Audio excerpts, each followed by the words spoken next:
एडिवानंद में आप सभी का स्वागत है। और जिस घड़ी का बेसब्री से आप इंतजार कर रहे थे, सीबीएसई 10वीं के जो छात्र हैं जो अगले वर्ष परीक्षा देने वाले हैं, उन्हें मालूम है कि जो सीबीएसई का स्वरूप है इस वर्ष जो वो परीक्षा लेने वाला है उसका जो स्वरूप है वो पूरी तरह से बदल चुका था।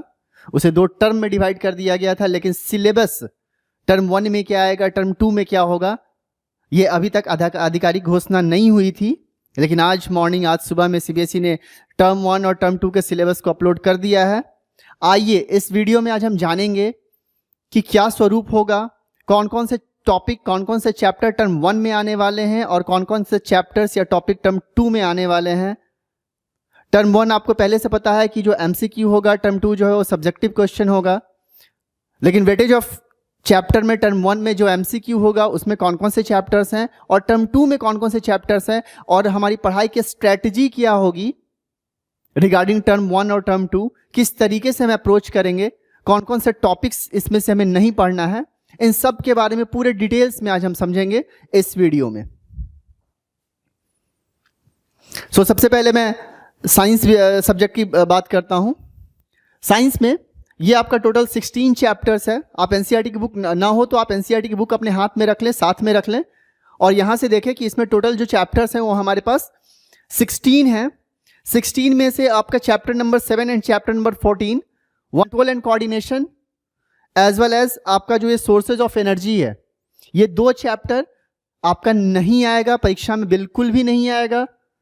और थर्ड जो है आपका मैनेजमेंट ऑफ नेचुरल रिसोर्स, जो चैप्टर नंबर 16 है, ये चैप्टर आपके स्कूल के इंटरनल असेसमेंट में पूछा जा सकता है। सीबीएसई बोर्ड इसमें से कोई भी क्वेश्चन आपको नहीं पूछेगी, मतलब वो आपके नहीं एमसीक्यू वाले एग्जाम में आएगा, नहीं टर्म 1 में आएगा, नहीं टर्म 2 में आएगा।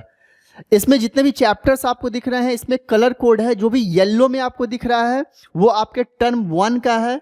मैं यहाँ लिख देता हूँ, जो येलो कलर का है मैं येलो से ही लिख देता हूँ। द येलो कलर वाला जो है, ये थोड़ा सा डार्क कर देता हूँ, ये आपका टर्म 1 का है। और जो ग्रीन कलर में आपको दिख रहा है जो चैप्टर्स हैं वो टर्म 2 का, यहाँ लिखा हुआ भी है वैसे टर्म 1 में टर्म 2 में कौन कौन सा आएगा, और जो डिलीटेड है वो रेड में लिखा हुआ है।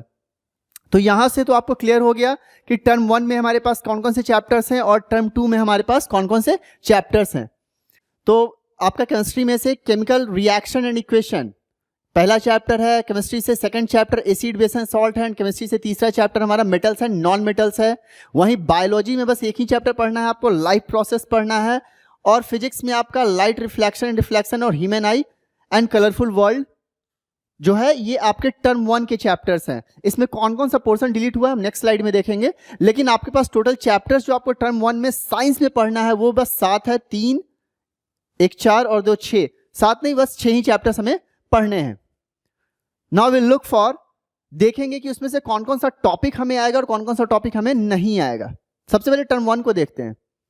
टर्म 1 के साइंस में ये आपका टोटल चैप्टर कितना हो गया, टोटल चैप्टर हमारे पास 6 आएगा। तो मैंने जो स्लाइड बनाया, मैंने जो वीडियो बनाया है उसमें मैंने ये नहीं लिखा कि कौन कौन सा चीज आपको पढ़ना है, इससे बढ़िया है कि आप समझिए कौन कौन सा आपको नहीं पढ़ना है।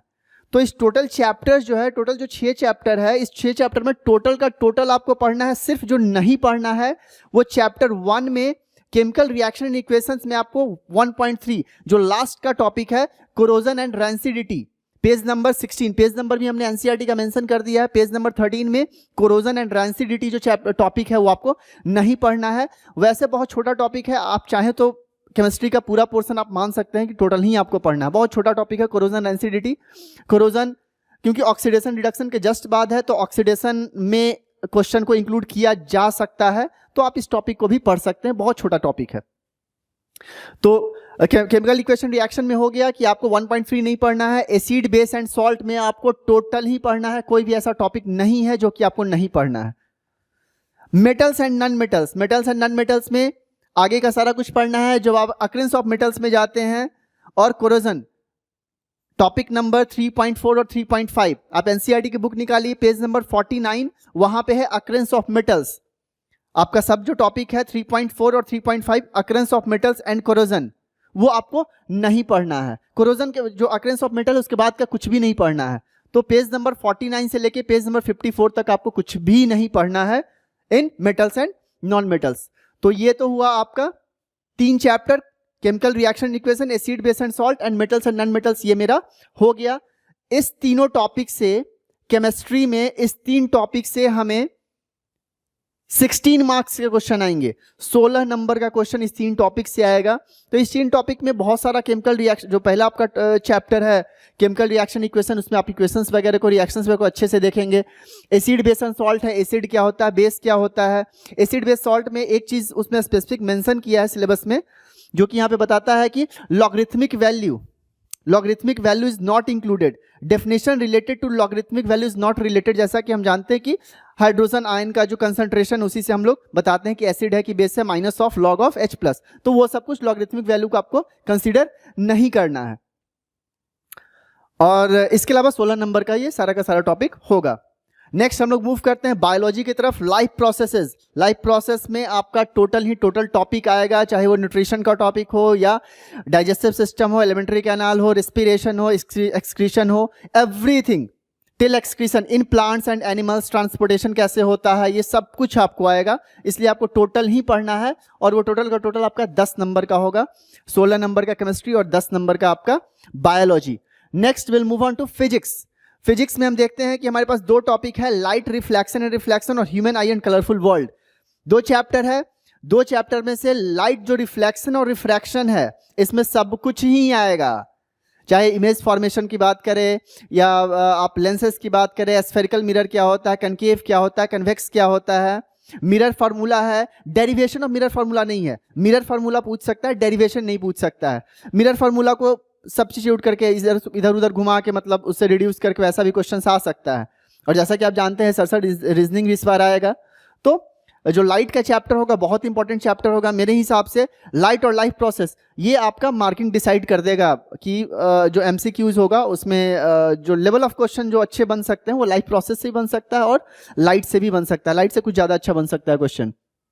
ऊपर के केमिस्ट्री का टॉपिक से आपको याद होगा तो आप बताएंगे, नहीं याद होगा तो नहीं बता पाएंगे।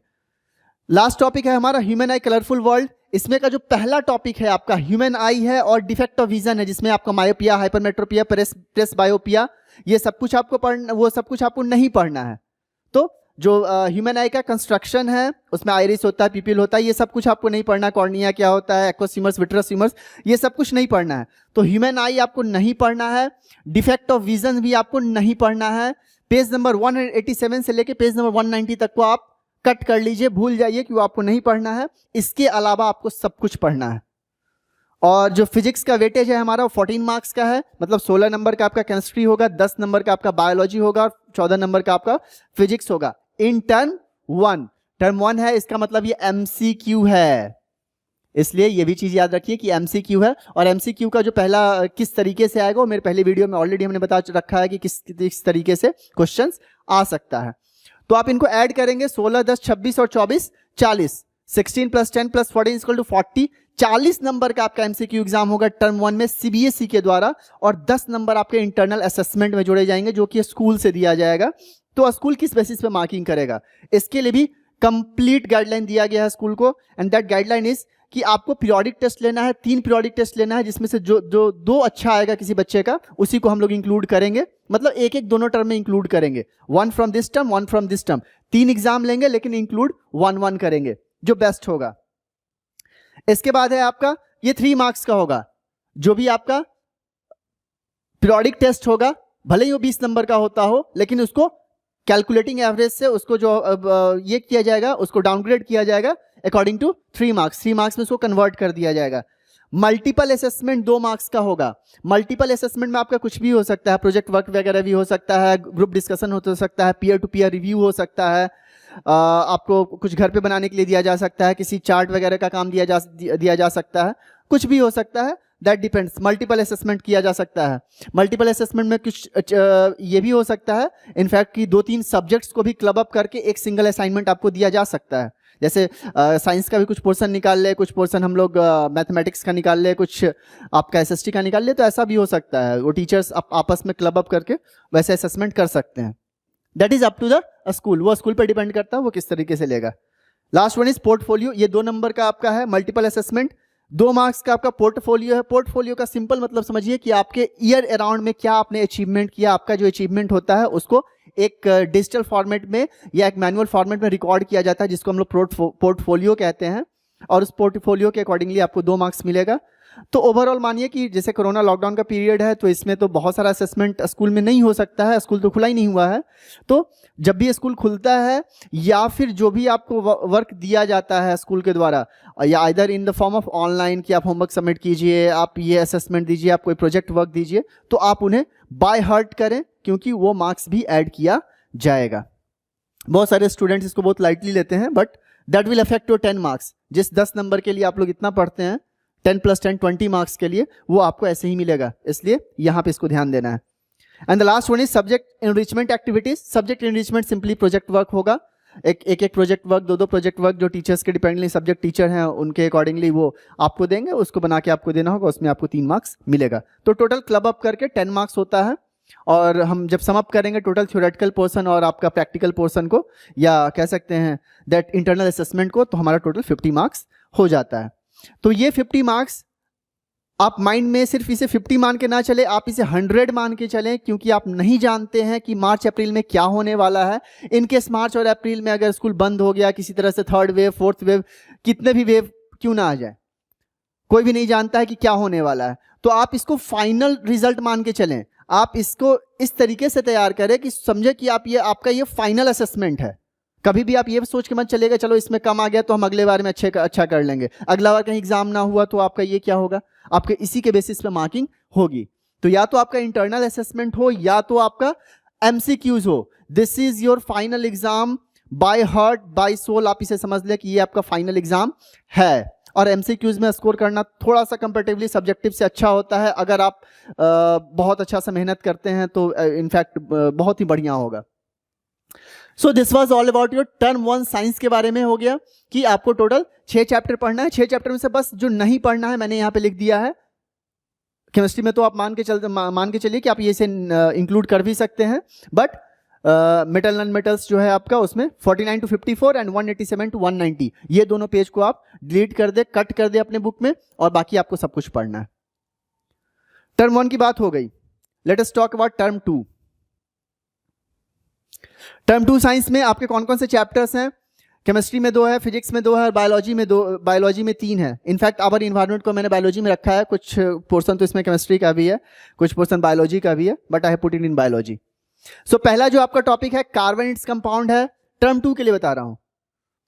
टर्म 2 में जो कार्बन इट्स कंपाउंड है उसमें 4.25, 4.3, 4.4, 4.5 मतलब 4.25 नॉमेनक्लेचर के बाद आपको कुछ नहीं पढ़ना है। आप एनसीईआरटी की बुक निकालिए, उसमें पेज नंबर 67 निकालिएगा, वहां पे आपका होमोलोगस सीरीज दिया हुआ होगा। होमोलोगस सीरीज होता है अल्केन, अल्कीन, अल्काइन वगैरह है, ठीक है ना, वहां तक आपको पढ़ना है। इनफैक्ट जो आपके सैचुरेटेड या अनसैचुरेटेड हाइड्रोकार्बन्स है, आप उनके जो होमोलोगस सीरीज को करेंगे और साथ ही साथ उनके नोमेनक्लेचर को जरूर करेंगे। उसके बाद वाला जो आपका दिया है एसिड का दिया हुआ है, कार्बोक्सिलिक एसिड हो या एल्डिहाइड हो या कीटोन हो, ये सारे जो फंक्शनल ग्रुप हैं ये सब कुछ आपको नहीं करना है। और उसके बाद जो केमिकल प्रॉपर्टीज है उनका इथेनोइक एसिड है और बहुत सारे एसिड्स वगैरह का वहाँ पे केमिकल प्रॉपर्टीज दिया हुआ है। सोप एंड डिटर्जेंट है, लास्ट टॉपिक आपका सोप एंड डिटर्जेंट है, वो सब कुछ आपको नहीं पढ़ना है। तो आप वहाँ पे टिक कर ले 4.25 मतलब पेज नंबर 67 से लेकर 76 तक आपको नहीं पढ़ना है, आप उसको टिक कर लें। And the next topic is periodic classification of element. Next chapter जो है आपका टर्म 2 में वो है पीरियोडिक क्लासिफिकेशन ऑफ एलिमेंट। सब कुछ पढ़ना है, यहाँ पे ब्लैंक है, यहाँ पे आपको सब कुछ पढ़ना है। और ये दोनों चैप्टर मिलकर केमिस्ट्री का पार्ट पूरा हो जाता है टर्म 2 के लिए। और वो मार्क्स कितना सिक्योर करेगा? आपको केमिस्ट्री में 10 नंबर का क्वेश्चन पूछा जाएगा। 10 मार्क्स फ्रॉम केमिस्ट्री सिर्फ और सिर्फ। कार्बन कंपाउंड तो बहुत ही आसान हो जाता है जब होमोलोगस सीरीज के बाद, क्योंकि आपके जितने फंक्शनल ग्रुप हैं आप उनको पढ़ना ही नहीं है, तो ये कार्बन कंपाउंड बहुत आसान हो जाता है। और साथ साथ आपके पास पीरियोडिक क्लासिफिकेशन ऑफ एलिमेंट में मॉडर्न पीरियोडिक क्लासिफिकेशन में आपको मेंडलीफ का पढ़ना है। इनफैक्ट डिफरेंट जो भी साइंटिस्ट हैं उनके द्वारा किस तरह से पीरियोडिक टेबल को बनाया गया वो सारा कुछ पढ़ना है। तो ये भी लॉ ऑफ ऑक्टेव्स पढ़ना है। तो ये भी टॉपिक आसान है, थोड़ा बहुत आपको याद रखना होगा चीज़, ये किस तरह से आप ग्रुप में आगे बढ़ते हैं तो क्या होगा, ठीक है ना। तो ये सब कुछ आपको याद रखना है। Next topic is from biology, how do organism reproduce. Biology में कुछ भी रिड्यूस नहीं हुआ है। हाउ डू ऑर्गेनिज्म रिप्रोड्यूस में आपका सेक्सुअल रिप्रोडक्शन, असेक्सुअल रिप्रोडक्शन, ठीक है, तो वो सब कुछ आपको पढ़ना है। बाद का जो टॉपिक है सेक्स डिटर्मिनेशन, वो भी आपको पढ़ना है। तो ये सारा मतलब बायोलॉजी में सारा टॉपिक आपको करना है। ह्यूमन बीइंग में भी रिप्रोडक्शन कैसे होता है, ये सारा टॉपिक आपका लास्ट का टॉपिक है, तो वो सारा कुछ आपको पढ़ना है, इसमें कहीं से भी कोई डिलीशन नहीं हुआ है। नेक्स्ट टॉपिक जो बायोलॉजी में हमारे पास है वो है heredity and evolution. Next chapter heredity and evolution, इसमें तो बहुत सारा टॉपिक हटाया गया है। इनफैक्ट आप मान के चलिए कि सिर्फ और सिर्फ आपको हेरिडिटी पढ़ना है, इवोल्यूशन का कोई टॉपिक नहीं पढ़ना है। 9.3, 9.4, 9.5, 9.6 इवोल्यूशन कुछ नहीं पढ़ना है। पेज नंबर 147 से लेकर 158 तक काट दो। इवोल्यूशन के बाद कुछ नहीं पढ़ना है। हाउ ट्रेट आर एक्सप्रेस्ड, ये आपका एनसीईआरटी का लास्ट टॉपिक होगा। ट्रेट्स को कैसे एक्सप्रेस करते हैं। पीनट स्क्वायर आपको पढ़ना है, जिसमें आप वो टेबल बनाते हैं, स्क्वायर बॉक्स वगैरह बनाते हैं और अब बताते हैं कि मतलब जो प्रोजेनी है वो कैसा होगा, है ना। तो ये सब आपको पढ़ना है। लॉ ऑफ ट्रेट्स वगैरह पढ़ना है। मतलब इनहेरिटेंस का जो टॉपिक है आपको सारा करना है, लेकिन आपको जो नहीं करना है वो इवोल्यूशन का। इवोल्यूशन के बाद कुछ भी नहीं पढ़ना है। इवॉल्व कैसे हुआ, कैसे स्पीसीज वगैरह आई। वैसे इवोल्यूशन का एक छोटा सा टॉपिक आपके पास उसमें हाउ डू ऑर्गेनिज्म रिप्रोड्यूस में दिया हुआ है, तो जब आपकी क्लासेस होंगी तो स्लाइड बिट इवोल्यूशन को बताया जाएगा, रिप्रोडक्शन में बताया जाएगा, बस यहां नहीं पढ़ना है। The next topic is electricity. Physics में बात करते हैं इलेक्ट्रिसिटी। इलेक्ट्रिसिटी में आपको टोटल ही पढ़ना है ना। इलेक्ट्रिसिटी में कोई भी चीज ऐसा नहीं है, सब कुछ पढ़ना है। रेजिस्टेंस क्या होता है, रेजिस्टिविटी क्या होता है, सीरीज कॉम्बिनेशन ऑफ रेजिस्टेंस पढ़ना है, ओम्स लॉ पढ़ना है, आईवीआर का रिलेशन पढ़ना है, ठीक है ना, पावर पढ़ना है। जितने भी टॉपिक हैं फिजिक्स में आपको सब कुछ करना है, ठीक है ना। ओम्स लॉ में कैसे डिपेंडेंट होता है रेजिस्टेंस, कैसे करंट वोल्टेज कैसे आपस में इंटर रिलेटेड इंटरडिपेंडेंट होते हैं, ये सब कुछ आपको जानना है। इनफैक्ट उसके बेस पे तो प्रैक्टिकल भी आपको करना है, लेकिन अगर स्कूल खुलता है तो वेल एंड गुड, नहीं तो आप घर पे ही जो टीचर्स हैं जिस तरीके से पढ़ाएंगे ऑनलाइन बोर्ड में आपको वैसे कंप्लीट करना होगा। तो फिजिक्स में इलेक्ट्रिसिटी में सब कुछ पढ़ना है। मैग्नेटिज्म की बात करें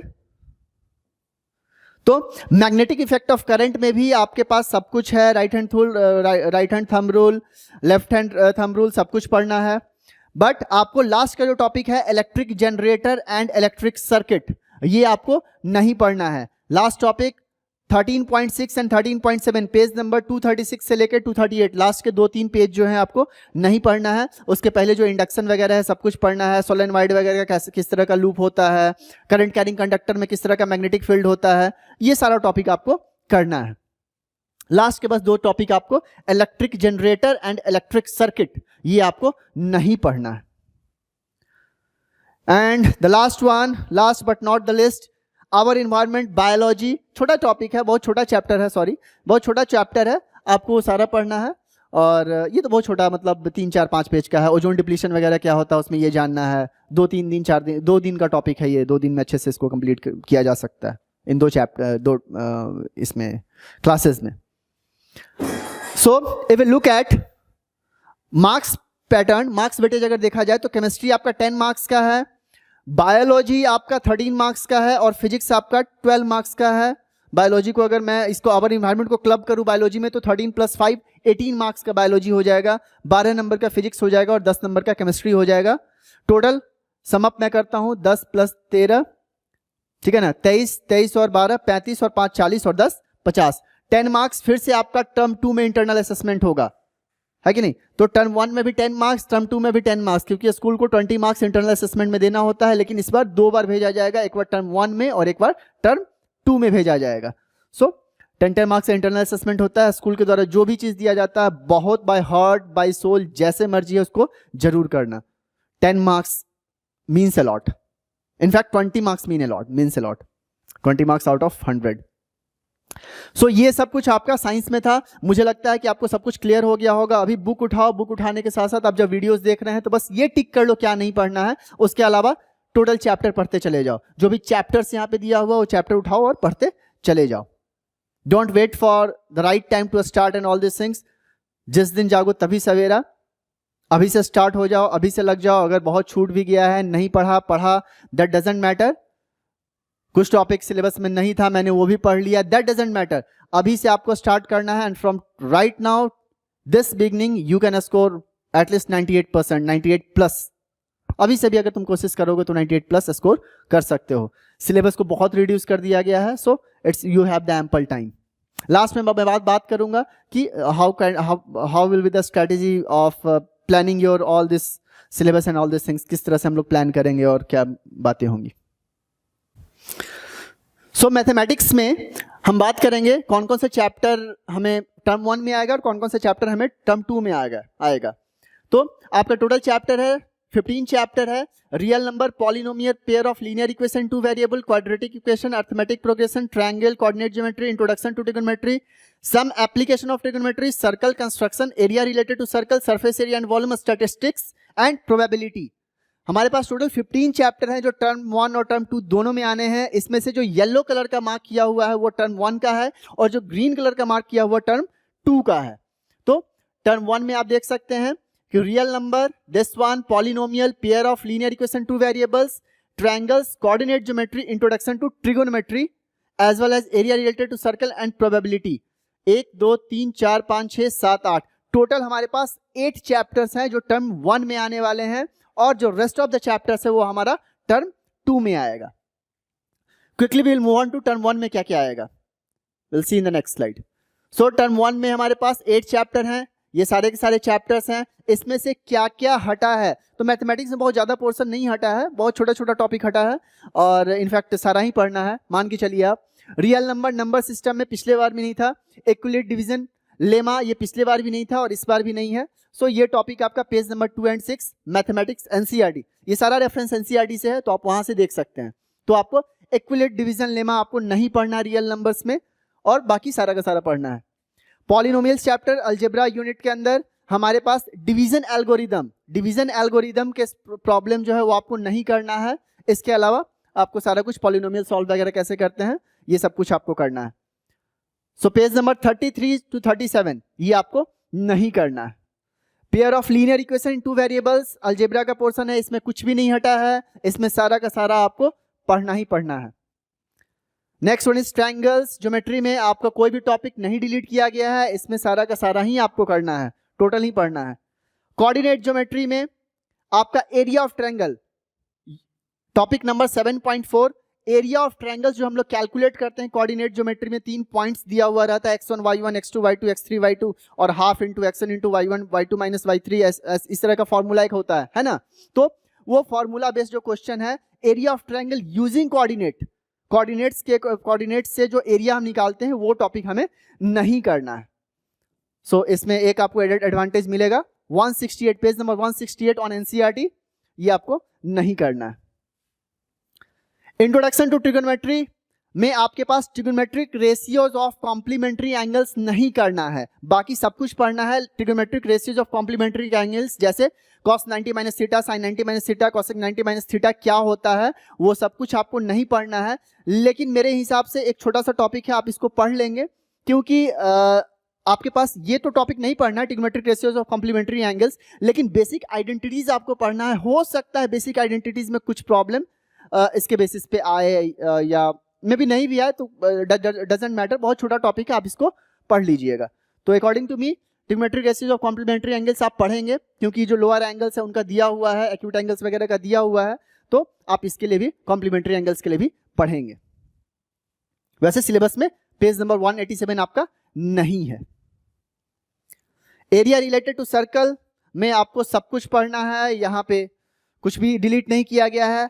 प्रोबेबिलिटी तो एक सिंपल एक छोटा सा चैप्टर है, बस एक ही उसमें एक्सरसाइज भी है, द लास्ट वन दैट 15.1 है और आपको वो टॉपिक पढ़ना है। सिंपल प्रॉब्लम प्रोबेबिलिटी का आता है और उसमें जो मार्किंग है वो इनफैक्ट आपका जो ऑब्जेक्टिव क्वेश्चन होगा मार्किंग उसमें बढ़िया मिल जाता है, उसके क्वेश्चन टफ नहीं आ सकते हैं, क्वेश्चन बढ़िया आएगा। तो ये सारा का सारा है, इसमें आपका एमसीक्यूज वगैरह आएगा, डिस्क्रिमिनेंट वगैरह कैसे निकालते हैं ये सब कुछ आपको क्लियर होना चाहिए। रूट्स ऑफ इक्वेशन क्या होता है, फाइनाइट क्या होता है, नॉन फाइनाइट क्या होता है, तो ये infinite number of solution, finite number of solution, ये सारा का सारा कुछ आप लोग अच्छे से देख लेंगे, पढ़ लेंगे, समझ लेंगे और उसके बाद फिर हम लोग टेस्ट भी करवाएंगे। जो आपका ऑब्जेक्टिव टाइप में किस तरह से क्वेश्चन आ सकते हैं उसके अकॉर्डिंगली टेस्ट भी होगा, ऐप पे भी टेस्ट होगा, वेबसाइट पे भी टेस्ट होगा, तो will do. Next is term 2 mathematics. Term 2 mathematics में हम लोग को क्या क्या पढ़ना है, quadratic equation, arithmetic progression, application of trigonometry, circle construction, surface area and volume, statistics, internal assessment तो है ही है, तो क्वाड्रेटिक इक्वेशन अलजेब्रा में कोई भी टॉपिक को डिलीट नहीं किया गया है। अर्थमेटिक प्रोग्रेशन में अलजेब्रा में application based on sum of n terms नहीं करना है, एप्लीकेशन बेस्ड क्वेश्चंस नहीं करना है, लेकिन on the other hand sum of n terms पे डेली लाइफ प्रॉब्लम जो है वो करना है। तो अपने आप में एक कॉन्ट्राडिक्टरी सा लगता है देखने में कि n टर्म्स पे जो डेली लाइफ प्रॉब्लम उसको करना है लेकिन एप्लीकेशन नहीं करना है। तो बेसिकली आपको अर्थमेटिक प्रोग्रेशन भी मान के चलिए कि मैथमेटिक्स में सब कुछ करना है, एनसीईआरटी के अकॉर्डिंगली आपको सब कुछ करना है।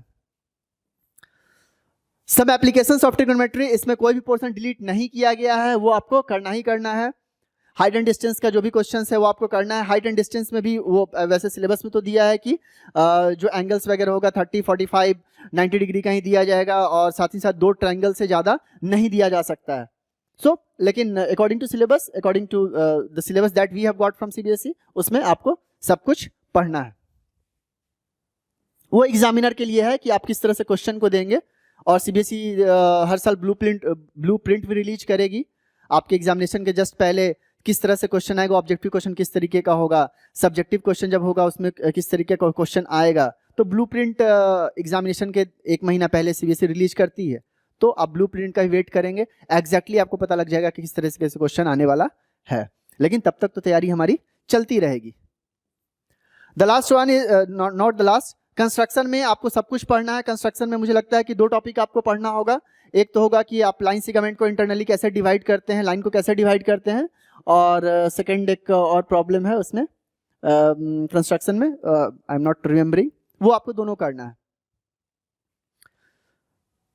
उसके बाद है हमारे पास surface area and volume, mensuration का पार्ट है जिसमें फ्रस्टम ऑफ कोन नहीं करना है। फ्रस्टम के पहले जितने भी हैं area, surface area and volume के क्वेश्चन जितने भी वो सारा का सारा करना है। इनफैक्ट आपको ये भी करना है कि एक सॉलिड ऑब्जेक्ट है, सॉलिड को फिर मेल्ट करके दूसरा ऑब्जेक्ट बना दिए तो उसका वॉल्यूम क्या होगा, उसका एरिया क्या होगा, ये भी करना है। साथ ही साथ इसमें एक चीज को लिमिट किया है कि जो भी सरफेस एरिया वॉल्यूम के क्वेश्चंस होंगे उसमें 2 सॉलिड से ज्यादा आप नहीं दे सकते हैं, 2 सॉलिड ऑब्जेक्ट से ज्यादा आप नहीं दे सकते हैं। क्वेश्चन वो एग्जामिनर के लिए, क्वेश्चन जो सेट करेंगे उनके लिए है, तो आप उसी के अकॉर्डिंगली प्रिपेयर भी करेंगे।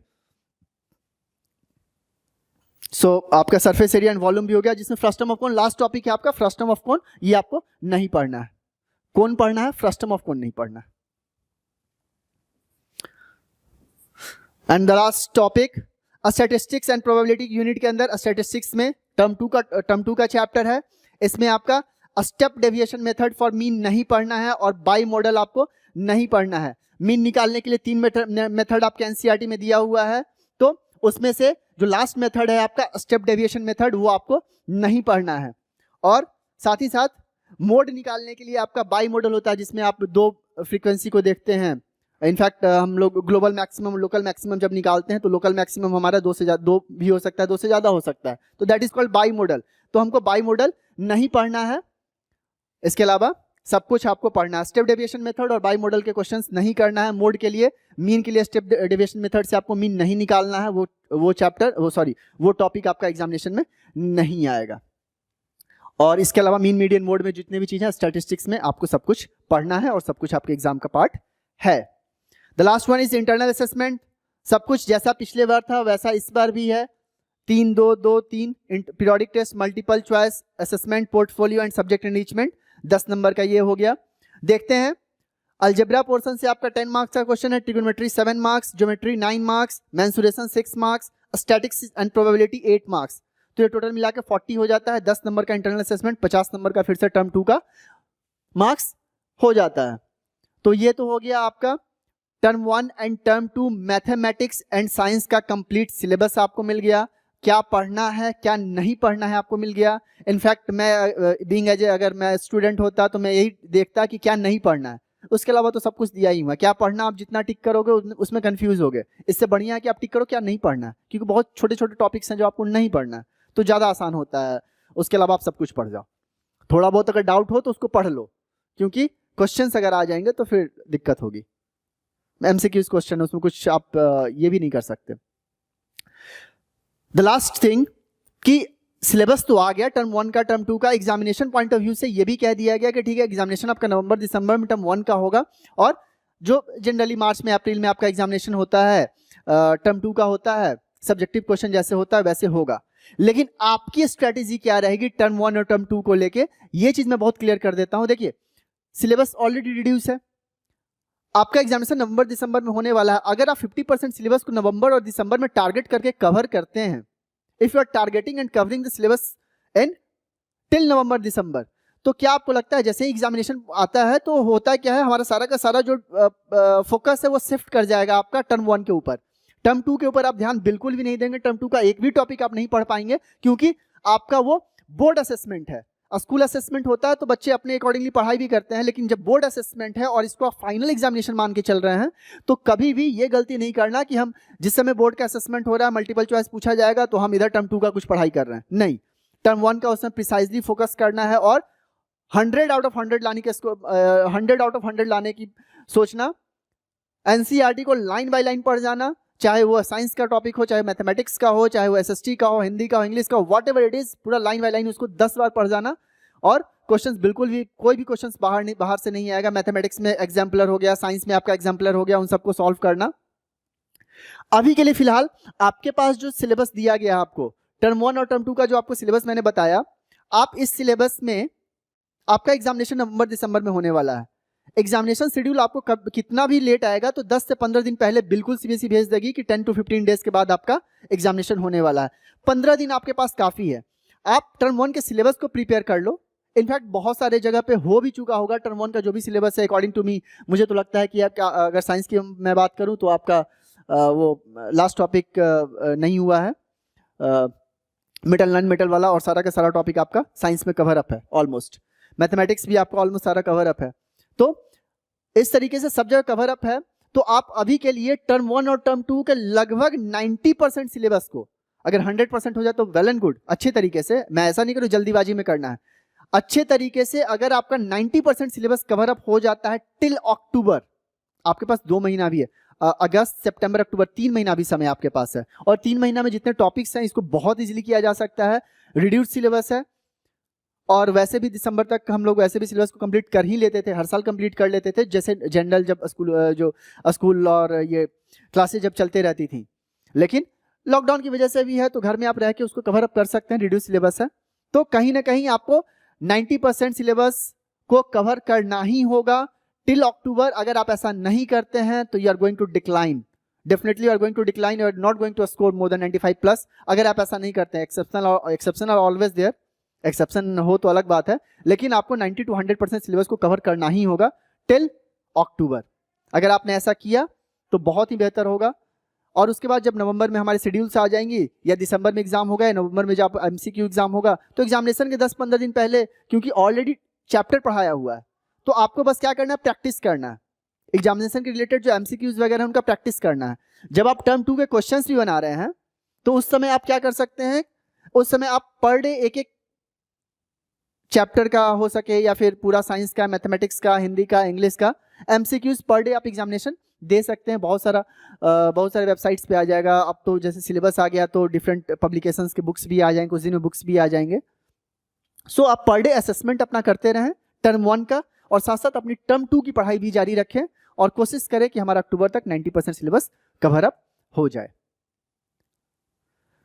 सो ये था हमारे पास मैथमेटिक्स और साइंस का सिलेबस। रह गई एसएसटी, हिंदी और इंग्लिश, ये जो 3 सब्जेक्ट्स हैं, इनका जो सिलेबस है मैं 1-2 दिन में अपलोड कर दूंगा, क्योंकि एसएसटी में कुछ टॉपिक्स ऐसे हैं जिन टॉपिक में, जैसे कि वाटर रिसोर्स की हम बात करें तो वाटर रिसोर्स हमारा सब्जेक्ट लाइक ना ही एमसीक्यू में पूछा जाएगा और ना ही आपका उनसे सब्जेक्टिव क्वेश्चंस जो आपके टर्म 2 है उनमें पूछा जाएगा, लेकिन चैप्टर वाइज नहीं पूछा जाएगा, लेकिन उनका मैप वर्क इंक्लूड किया गया है। तो इस तरह के जो टॉपिक है उनको अच्छे तरीके से हम लोग एनालाइज कर लेते हैं। एनालाइज करने के बाद उनका प्रॉपर जो स्लाइड होगा, और छोटे समय में या छोटे से स्लाइड में, एक सिंगल स्लाइड में आपको पता लग जाए कि हमें क्या पढ़ना है, क्या नहीं पढ़ना है, कौन सा मैप वर्क करना है, कौन सा मैप वर्क नहीं करना है, किस किस लोकेशन को मार्क करना है, वो सारा कुछ आपको एक सिंगल स्लाइड में, एक सिंगल पीस ऑफ पेपर मिल जाए, ताकि आप इस पीस ऑफ पेपर को, मैं इसका पीडीएफ भी आपको लिंक में दे दूंगा या मेरे वेबसाइट पे अवेलेबल होगा, वहां से आप देख सकते हैं, ले लीजिएगा। और इस single piece sheet of paper को आप प्रिंट आउट करवा के अपने जहाँ पे भी आपका स्टडी रूम है वहाँ पे उसको पेस्ट कर दीजिए, और पर डे आप देख के आप टिक कर सकते हैं पर डे कि हाँ हमने ये पढ़ लिया, हमने ये टॉपिक कर लिया, हमने ये टॉपिक कर लिया, और अकॉर्डिंगली जो एमसीक्यूज वगैरह होंगे वो आप कर सकते हैं।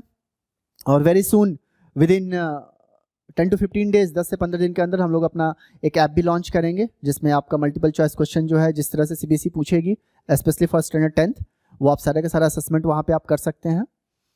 और we want that you should score well. So every student, wish you all the best, good luck. Till then, bye bye, take care, thank you so much.